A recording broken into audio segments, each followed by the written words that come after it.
There are a lot of very interesting albums I could be reviewing right now, so why did I choose this one? A few reasons. I'm a diehard drum and bass, breakcore, and shoegaze fan, so when I heard that an album with all of those genres just came out to popular acclaim, I was excited. Additionally, two albums I loved, The Now Now and Never, and After the Night, were both made by artists who featured on this.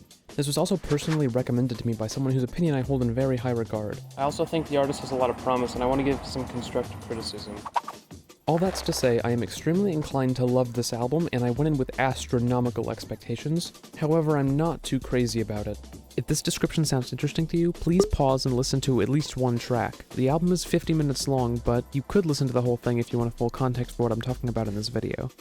This is going to be more critical than positive because while I did really like parts of this album, I don't see anyone else making nuanced critiques of what is currently the 10th highest rated album of this year on albumoftheyear.org. Alright, introductions aside. First, the breakbeats felt a little uninspired throughout the entire project. I really expected something more tactfully mixed and produced, but all the breaks sounded dry to me, as well as a little generic. I love a plain breakbeat, I adore 4AM Crew, but in something atmospheric I want to be able to swim in the entire mix. The solid foundational atmosphere doesn't serve the drum and bass, and the keyword here is foundational. I feel as if the atmospheric aspects should work as one leg of a tent, the other leg being the bass, and the peak being the drums. Otherwise, I could be listening to a more pointed and competent, solely atmospheric album. The legs come together on tracks 2 and 6, as well as on 3 to an extent, where the drums are varied and the bass feels like an integral element. This is absent from the rest of the album. This leads into another issue.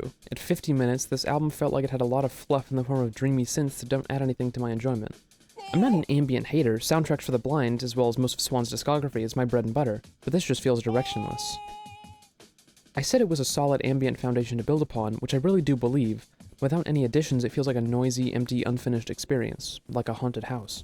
The mix is a little too crowded for what this is, almost owing itself more space than it requires or deserves.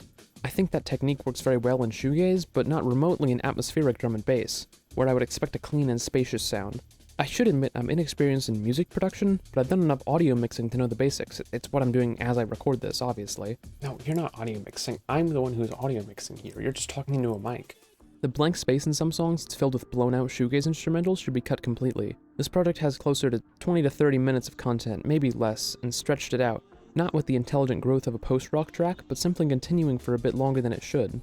Even during the highlights, like Guessabelle, I'm so fatigued with the synths that I just can't hear anything except the chorus of angels that have been yelling at me for the past 20 minutes. I think another big problem is the clash of ideas and execution. It's certainly going for something dreamy, but ends up very in-your-face instead at most points. Even the track with Perennual feels drenched in production effects. I think in an attempt to make it more ethereal, but it ends up feeling like it's been drowned. The drums momentarily provide some interest, but not in any way that works with the other parts of the track. It mainly just interrupts anything that was happening for an admittedly great and engaging, albeit short-lived, drum section.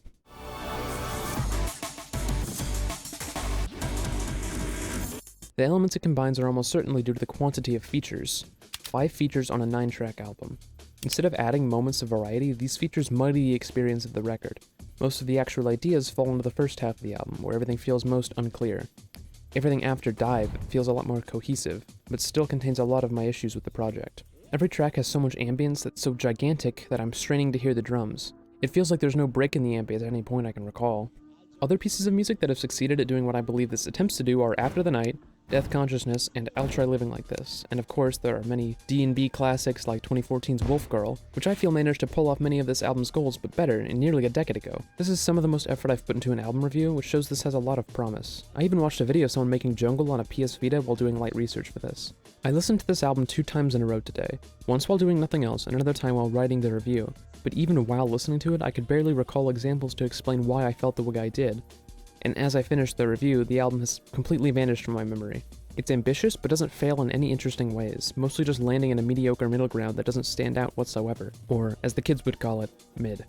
This record has some great moments, but gets bogged down by the features and ambience that overcrowds any interesting drum and bass elements, as well as a runtime quite a bit longer than it deserves. I've always considered D&B and breakcore, as well as adjacent genres like jungle, to have a much lower ceiling on how long tracks and albums can be before they get repetitive, which is multiplied by this project's lack of drums. There are drums, but it's very sparse. DJ Khaled could easily overcome this roadblock. In life, there's roadblocks. My current score is a 5.5 out of 10. If it changes, I'll let you know. This might seem really low, but this album actually kind of bored me with its tropishness, which, if that happens, it really irks me because the primary thing that I want from music and most art forms is to engage me and interest me. But it still has a lot of good ideas and production at points, so I'm still gonna give it a slightly positive score.